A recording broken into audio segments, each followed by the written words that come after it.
Imagine if you can, a cold so absolute that it feels less like weather and more like a physical weight pressing down on your chest. Yeah, the kind of cold where the moisture in your breath freezes before it even leaves your lips. Right. We aren't talking about a chilly morning where you grab an extra sweater. Uh, We are talking about 50 or 60 degrees below zero. it's the kind of environment where if you take a glove off just to adjust a strap, you lose the fingers. Instant frostbite. Exactly. Yeah. Instant. The air itself feels like it's actively trying to kill you. It's an alien environment. And yet in 1845, we are standing on the deck of what was considered a technological marvel of the Victorian age. We were on the HMS Erebus and the HMS Terror. But despite all that technology, I mean, the steam engines, the reinforced hulls, we are effectively on another planet. We are in the Arctic, seeking the holy grail of 19th century navigation. The Northwest Passage. Right. And for those who might not be totally up on their maritime history, this was the big one. This was the shortcut over the top of the world to get to the riches of the East. Which brings us to the focus of today's deep dive.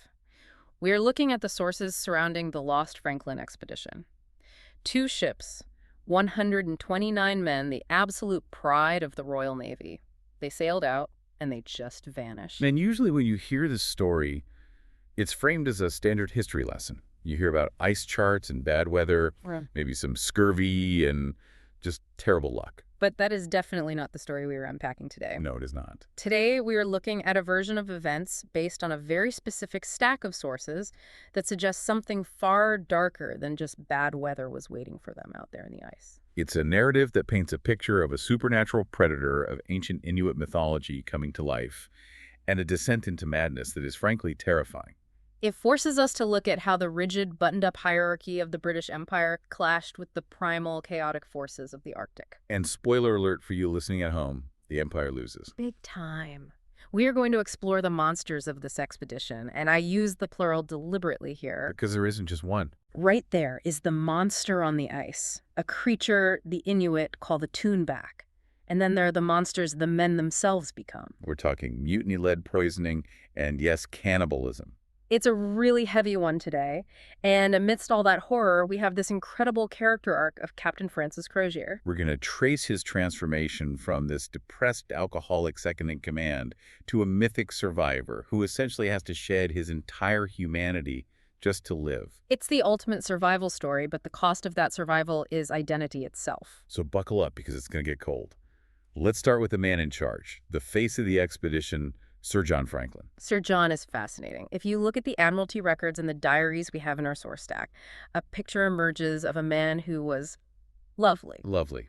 That's not really a word I usually associate with rugged Arctic explorers. And that's the whole thing. Everyone liked him. He was kind. He was religious, very gentle.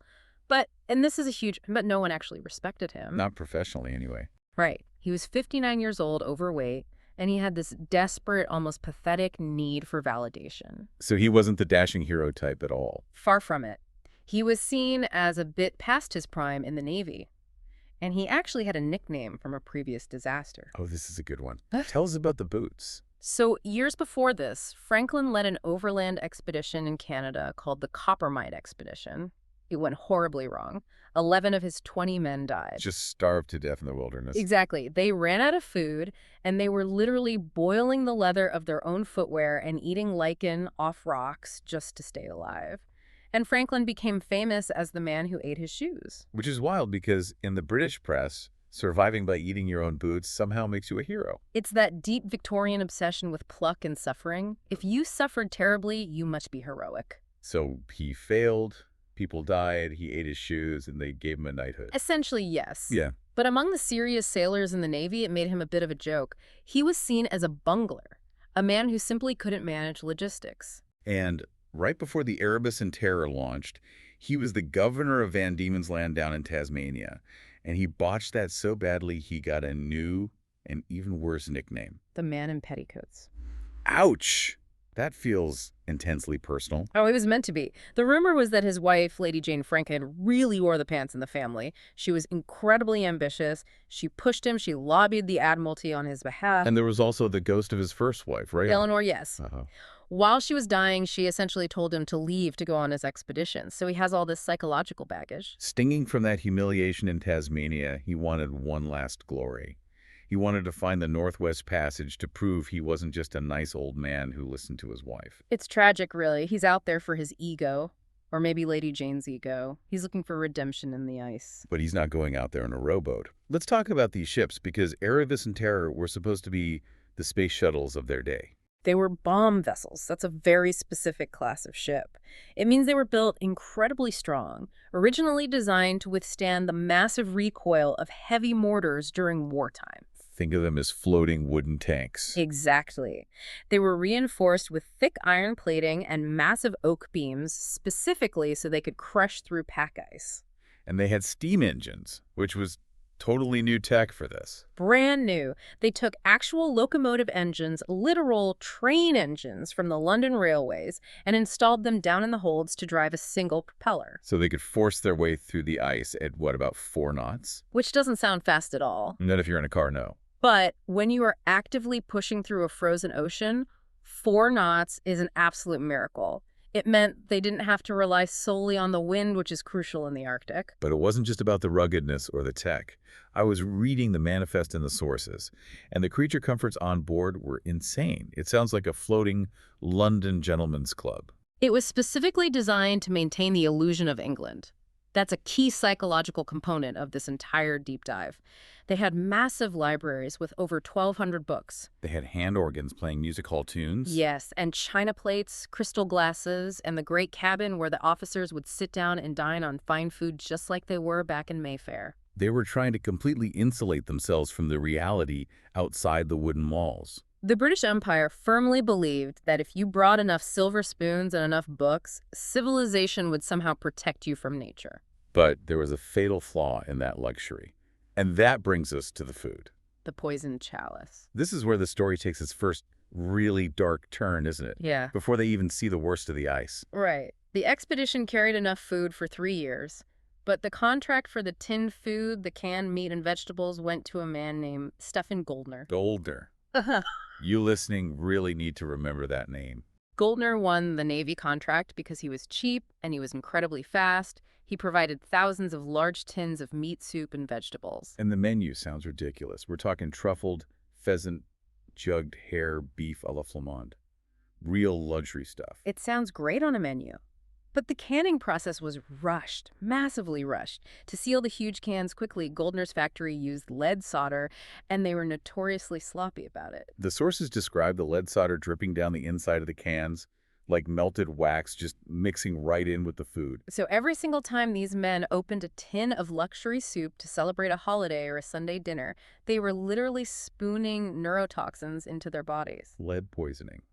And it's not just about getting a stomachache. Not at all. Lead mimics calcium in the human body. It crosses the blood-brain barrier. It settles deep in the bones in the brain. And the psychological effects are what really matter for the disaster that unfolds. Right. Lead poisoning causes severe physical weakness, gray gums, immense joint pain, but it also causes paranoia, madness, cognitive decline, and extreme aggression. It essentially rewrites your personality. It was a ticking time bomb sitting right there in the ship's hold. So you have a crew led by a man searching for redemption sailing ships that offer a completely false sense of security, eating food that is slowly driving them insane. And then they hit the ice. And they realize they aren't alone out there. Which brings us to the Tuunbaq. Because in your standard history books, the monster is just the cold or the scurvy. But our sources today introduce a terrifying biological entity. The Tuunbaq. Now, at first the crew just thinks it's a bear, a really exceptionally big polar bear. But very quickly they realize the biology simply doesn't make sense for a bear. The descriptions in the text are nightmarish. It's massive, obviously, but the head is entirely wrong. It's described as having a huge triangular head, incredibly thick neck muscles, and these unblinking black eyes. And it walks on 2 legs. Not like a bear rearing up temporarily to look around, but actually walking with a bipedal stride that covers yards effortlessly, leaving tracks that look like a giant man. It's highly intelligent, and it's basically immune to their weapons. They shoot this thing with muskets, with shotguns. At one point, they even hit it with a ship's cannon, and it just absorbs the damage. It heals unnaturally fast. It does. And it's not hunting for food. That's the detail that really terrifies the men. A polar bear hunts to eat. This thing hunts to kill. It wants to cause terror. There's a scene mentioned where it picks a man, Tom Evans, right out from under Captain Crozier's nose, It snatches him up to create a state of constant psychological siege. But here is where this deep dive gets deeply fascinating. This isn't just a random monster stalking them. Our sources dig extensively into the ancient Inuit mythology behind this creature. It has a very specific origin story. Right, this connects to the spirit war. According to the cosmology presented in the text, there was an ancient war between the great spirits, Scylla, the spirit of the air, and the moon spirit, against Sedna, the spirit of the sea. Sedna is the big boss in Inuit myth. She is. She controls all the sea mammals, the bounty of the ocean. And this war lasted 10,000 years. To win, Sedna decided to create a biological weapon, a Tuunbaq. Now, a Tuunbaq is usually a small carved figure, right? Something a human shaman makes out of bone to curse an enemy. Usually, yes. But Sedna is a god. So her Tuunbaq is the Tuunbaq.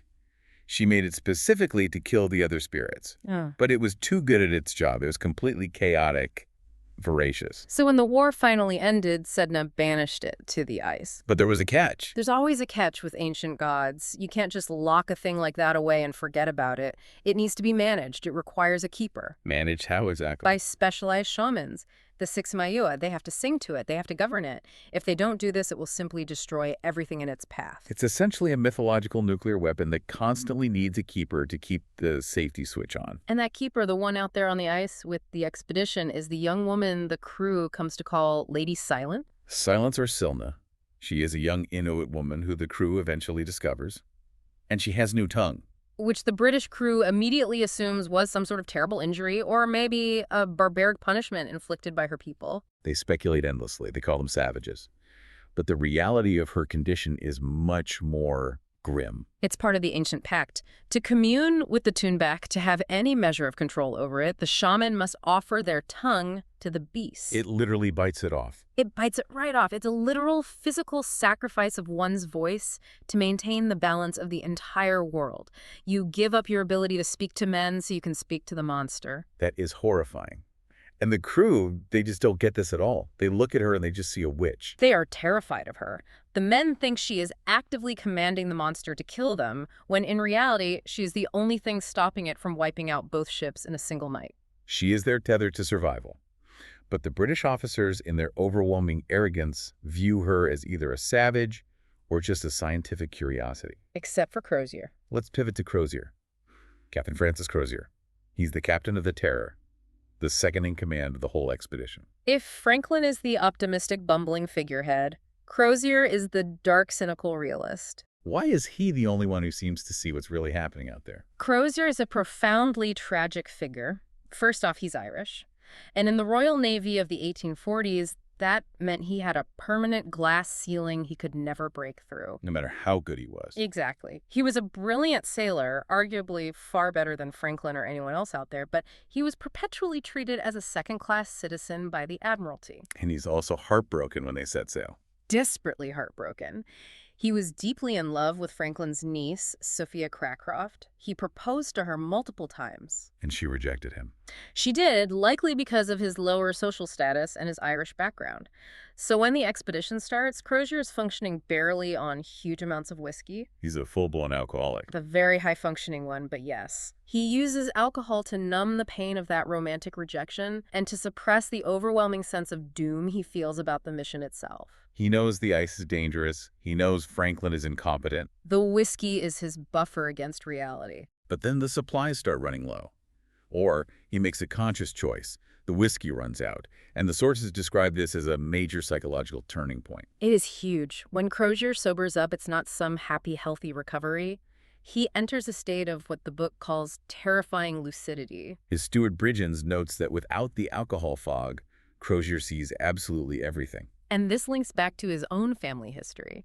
His Irish grandmother, Memo Moira, always claimed he had the second sight. So the alcohol withdrawal actually unlocks a latent psychic ability. In a way, yes. It makes him hypersensitive to the psychic pressure of the Tuunbaq and the spiritual reality of the Inuit cosmology around them. He starts to understand silence, not just as a frightened woman, but as a profound power. He realizes the British rules simply do not apply out here in the dark. Speaking of British rules not applying, we absolutely have to talk about the Venetian Carnival. The Mask of the Red Death on the ice. It sounds completely insane when you read about it. They are stuck fast in the ice, men are dying of scurvy, they are terrified of a supernatural monster picking them off, and the officers decide to throw a massive costume party. It was an attempt at boosting morale, right? A desperate attempt to pretend everything was fine. They built this incredibly elaborate structure out on the ice using sails and rigging with differently colored rooms: blue, purple, green, orange, white, violet, and black. Which is a direct reference to Edgar Allan Poe's story. Talk about tempting fate. It was hubris of the highest order, dressing up in fine silks and domino masks while standing on a frozen ocean that actively wants to kill you. And it ends exactly how you'd expect. The Tuunbaq crashes the party, literally tears through the canvas. It attacks the men specifically in the ebony room. Complete chaos ensues, and a massive fire breaks out. And this is the moment the expedition truly irrevocably breaks. They lose key winter supplies, they lose their shelter, and crucially, they lose their best surgeons. The death of the surgeons is the tipping point. Dr. Petty and Dr. Stanley burned to death in the fire. This leaves the remaining men with very little medical hope. And physically, they are already falling apart. We really need to talk about the scurvy, because again, scurvy is a word we hear in pirate movies, and we just think, oh, eat a lime, you'll be fine. But the biological reality described in these sources is straight-up visceral body horror. What actually happens to the body is terrifying. Scurvy is a profound deficiency of vitamin C, and vitamin C is essential for the production of collagen. Collagen is essentially the glue that holds your entire body together. Exactly. Without it, you literally come unglued. Literally unglued. Literally. Old wounds, scars from childhood, broken bones from 20 years ago, they just unknit. The scar tissue actively dissolves inside your body. The sources describe men watching childhood, cuts open up on their hands and start bleeding again. Their gums receded so far back that their teeth just fell out into their hands because the tissue couldn't hold them in the jaw anymore. You dissolve while you are fully alive. And when you combine that physical horror with the creeping lead poisoning from Goldner's luxury cans, the men are becoming deeply paranoid, physically shattered, and highly susceptible to suggestion. And that creates a massive power vacuum among the lower decks. enter Cornelius Hickey. Hickey. If the Tuunbaq is the supernatural monster on the ice, Hickey is the very human monster inside the ship. Hickey is a caulker's mate, right? Very low rank. He's a small man, physically described as ferret-faced. But he is incredibly intelligent and utterly sociopathic. He's what they call a sea lawyer. A sea lawyer. Explain that for the listeners. It's naval slang for a sailor who knows the king's regulations inside out, often much better than the actual officers, and he uses them exclusively to cause trouble. He argues every single order, he finds every loophole. He's the guy who looks at a dying lieutenant and says, actually, sir, according to Article 4, Section 2, I don't have to do that. He starts a mutiny, but it becomes so much more than that. He essentially starts a death cult. He realizes that the officers, Franklin, Crozier, Fitzjames, they are all failing. The old British order is dead out here, so he offers the men a new order. He manipulates their sheer terror of the monster. And he uses a giant, simple-minded sailor named Magnus Manson as his personal enforcer. It's a classic master blaster dynamic. Hickey is the manipulative brain. Manson is the unstoppable muscle. There's a specific incident that shows just how purely evil Hickey is. The murder of Lieutenant Irving. This part breaks my heart every time I review the files. Lieutenant Irving is a genuinely good man. He's young, he's romantic, he's deeply pious. He's out on a desperate scouting mission trying to find a route south, and he runs into a small group of Inuit hunters. This could have been their salvation. It really should have been. The Inuit know how to survive here. They have fresh meat, which cures scurvy. Irving actually gives them his brass telescope. It's a genuine gesture of friendship. He sits down and he eats fresh seal meat with them. For one brief moment, there is a bridge between these two cultures. And Hickey deliberately burns it down. Hickey tracks Irving down. He spies on him and sees that Irving has made peaceful contact. And Hickey realizes instantly that if the Inuit help them, the officers will regain control of the men. If rescue comes, or if order is restored, Hickey goes right back to being a nobody caulker's mate. So he murders Irving. And frames the Inuit for it. He completely mutilates Irving's body to make it look like a savage, frenzied attack. Then he runs back to the crew and tells them that the treacherous natives brutally killed their beloved officer. It's a perfectly executed false flag operation. Exactly. It completely ensures that the terrified crew will never trust the Inuit again. It seals their doom. It guarantees they will all die on the ice, but it also guarantees Hickey's absolute power in the meantime. But there's a forensic twist, right? Dr. Goodsir finds out the truth. Dr. Goodsir, the anatomist, he eventually examines Irving's body. And during the autopsy, he finds seal meat in Irving's stomach. Fresh, raw seal meat. He realizes Irving had just eaten with the Inuit. They had fed him. They hadn't killed him. But by the time Goodsir puts the forensic pieces together, it's way too late. The men's rage and paranoia have completely taken over. They've split from Crozier. Let's talk about Goodsir for a second. He really seems to be the moral center of this entire tragedy. He absolutely is. As the expedition completely disintegrates and Hickey's heavily armed mutineers split off to form their own camp, they inevitably run out of food, and they resort to cannibalism. But not just cannibalism for survival. Hickey turns it into a power play. He turns it into a dark, twisted sacrament. He actually calls it a Eucharist. He genuinely believes eating human flesh gives him supernatural power. He believes it makes him a god. His lead-addled brain convinces him that by eating his crewmates, he becomes immune to the cold, immune to the Tuunbaq. He forces his terrified men to eat human flesh to spiritually bind them to him. And Goodsir flat out refuses. Goodsir is captured by Hickey's camp. He is forced to systematically butcher the bodies of his former shipmates because he's a trained surgeon. He knows exactly how to cut the meat. But he absolutely refuses to eat any of it. He chooses to sit there and starve to death. But he has a plan. A final act of defiance. It's essentially a suicide mission. Goodsir knows he is dying anyway. So he raids his medical kit and takes a massive cocktail of drugs, toxic chemicals, poisons essentially, and lets them slowly saturate his bodily tissues. He kills himself so that when the mutineers inevitably cook and eat him, they will be poisoned from the inside out. That is just hardcore. It's the ultimate act of passive resistance. He uses his own flesh as a biological weapon against the human monsters they have become. So we have the mutiny, the ritual cannibalism, the madness, and this all leads to the final climax. Crozier is the last senior officer standing. Crozier is ambushed and captured by Hickey's men. He's dragged into Hickey's nightmare camp. And just as Hickey is preparing to execute Crozier, the Tuunbaq returns. And Hickey, in his ultimate madness, tries to talk to it. This is the absolute peak of Hickey's delusion. He truly believes he has ascended to godhood. He believes he and the Tuunbaq are kindred spirits, both apex predators roaming the ice. He orders his starving mutineers to drop their weapons. He steps forward, spreading his arms to offer himself to the beast, expecting some sort of dark communion. And the Tuunbaq is just like, no thanks. It's incredibly brutal. The source text explicitly says the Tuunbaq looks at Hickey and finds his soul physically repulsive. It kills him, but it refuses to even eat him. Right, it just destroys him. It tears him and the remaining mutineers apart, leaving their tainted meat on the ice. But Crozier survives this absolute massacre. He's rescued at the last minute by Silence. But he's not the same man anymore. He can't be. Look at him. He's physically wrecked. Severe burns, deep frostbite. He's had toes amputated. But more importantly, spiritually, he has crossed a fundamental line. He realizes he can never go back to England. Why would he? Well, people might think he's a hero, right? He's the sole survivor of the greatest disaster in naval history. But think about what he actually survived. He watched civilized British men butcher and eat each other. He saw firsthand the absolute fragility of the empire he dedicated his life to. If he goes back, he's a freak. He's a scapegoat. The Admiralty would instantly court-martial him for losing their precious bomb vessels. He would be paraded around London drawing rooms as a morbid curiosity. So he makes a choice. He chooses the ice. He chooses what he calls the clean life. But to really stay and survive alongside Silence, he has to fully accept the Inuit cosmology. He has to commune with the Tuunbaq. The tongue ritual. The sources describe a profound vision quest. Crozier sees the spiritual architecture of the universe, what they call the string game.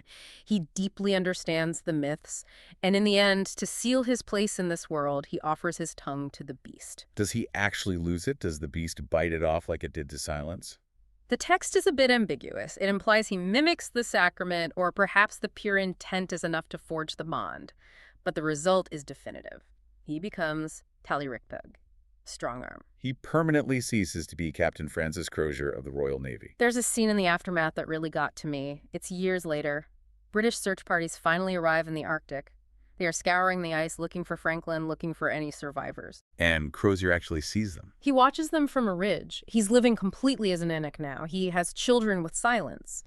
And he watches these clumsy British sailors stumbling around the gravel, finding pathetic little relics, gold watches, silver plates, things that mean absolutely nothing out there. He could step forward right then. He could walk down the hill and say, I'm here, take me home. But he realizes that home is a complete lie. He looks at them and he just sees the poisoned life he left behind. He realizes he can't possibly explain the unexplainable to them. They wouldn't understand the Tuunbaq. They wouldn't understand the necessary spiritual shift he underwent. They would just see a broken, disgraced officer who went native. So he stays hidden. He stays completely hidden in the snow.